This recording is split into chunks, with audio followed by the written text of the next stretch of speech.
एक खतून ने बताया कि उसने आज से 13 साल पहले जो है एक प्लाट खरीदा और उन्होंने स्टाम्प करके दे दिया। मैंने समझा कि बस ये स्टाम्प ही जो है होता है, रजिस्ट्री वगैरह नहीं होती, मुझे तो इल्म नहीं था।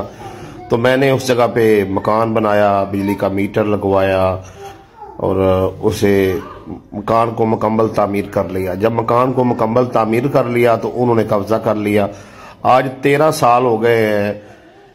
मैंने पैसे भी उसी वक्त पूरे दिए थे और स्टाम्प भी मेरे पास है और मैं अदालतों के चक्कर लगा रही हूँ और अभी तक मेरा मामला जो है वो हल नहीं हुआ।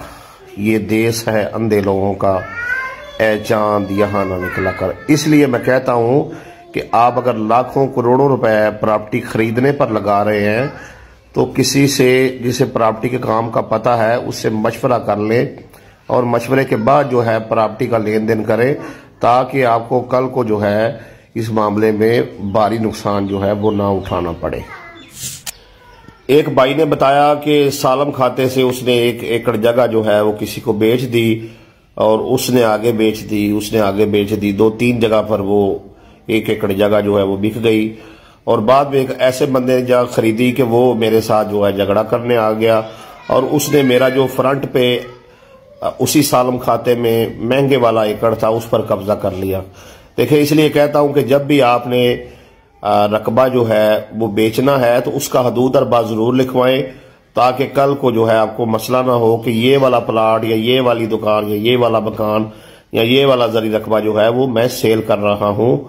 और हदूद अरबा जो है वो लिखा हो तो परे पंचायत हो, थाना हो, एसी ऑफिस हो, डीसी ऑफिस हो, अदालत हो, जहां भी आप जाएं तो कम अज कम ये तो क्लियर होता है कि आपने जगह बेची कौन सी हुई है।